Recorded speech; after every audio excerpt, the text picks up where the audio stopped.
Même si à suivre les observateurs du club, on pense cela, mais les joueurs, eux, sont plutôt concentrés sur ce match-là. Et à voir la concentration des hommes emmenés par Mario Ledesma, on sent qu'ils ont également l'envie de confirmer la belle performance face à Oyonnax. Et d'ailleurs, ce sont eux les premiers à attaquer dans ce match par l'intermédiaire de l'inévitable Nagusa qui vient déchirer la défense de Bayonne après seulement 6 minutes. Et cet essai qui sera validé par M. Berdos à la vidéo. Et pourtant, on a l'impression peut-être que Nagusa relâche le ballon avant d'aplatir. Néanmoins, ça fait 7-0 pour Montpellier. Il est satisfait, Fabien Galtier, mais attention parce que Nagusa, du coup, prend confiance, tente des choses. Et si Montpellier attaque, Bayonne contre-attaque par l'intermédiaire de Scott Speeding qui récupère ce ballon, qui lui aussi transperce la défense de Montpellier. Le relais de Rouette derrière avec Hugal pour O'Connor. Ça ne passera pas à l'extérieur. La croisée avec Djoroko Soko. Il y a du chemin encore à faire, mais Djoroko Soko peut aller aplatir lui aussi son 8e essai cette saison. Et la réplique donc des Bayonnais quelques minutes seulement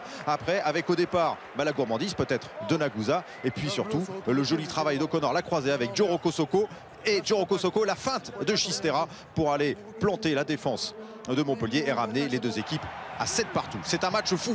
Tout le monde attaque, tout le monde tente des choses. À nouveau, les Montpelliérains, à nouveau, à quelques mètres seulement de la ligne de but de Bayonne. La sortie de Pélissier, Bias avec Toulou qui lui aussi va traverser la défense adverse et aplatir ce nouvel essai qui sera encore une fois accordé à la vidéo à cause de cette passe entre Bias et Toulou. Difficile sous cet angle-là de savoir s'il est en avant. En tout cas, l'essai est validé.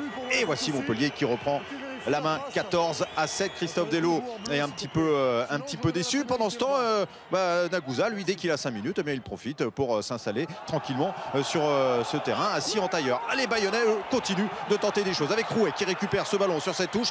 Qui peut aller servir Ugald? C'est la jeune classe de Bayonne qui vient marquer à nouveau cet essai qui permet aux Bayonnais de revenir à hauteur. Et c'est un bel essai en première main avec peut-être au départ, oui, un lancer pas très droit, en tout cas validé par M. Berdos. Et derrière, le beau travail de Rouette qui est appelé par O'Connor mais qui préfère servir Ugald. Bien vu parce que O'Connor a été repris par la défense de Montpellier. Et voici Bayonne qui prend les commandes 17-14 et voilà qui n'a pas l'air de plaire à Mario Ledesma. Quelques instants avant la fin de la première période, pénalité pour les Montpelliérains qui préfèrent jouer à la main avec ce ballon à quelques mètres seulement de l'embut. La sortie de Pélissier, vous avez peut-être vu Nagusa lever la main tout en bas de l'écran. Bien vu, Nagusa récupère le ballon et va aplatir juste après la sirène. Le doublé pour Nagusa et voici Montpellier qui reprend les commandes. L'essai a été bien valable. 19-17, ça valait bien. Les félicitations du capitaine blessé Fulgence Ouedraogo. Souvent, les équipes ont du mal à enchaîner en seconde période ici à Montpellier. Et c'est le cas également de Bayonne qui subit et qui laisse petit à petit les avants de Montpellier mettre la main sur le ballon et s'installer dans l'autre moitié de terrain. Et là, cette fois-ci, Nagusa préfère redonner le ballon plutôt que d'y aller seul.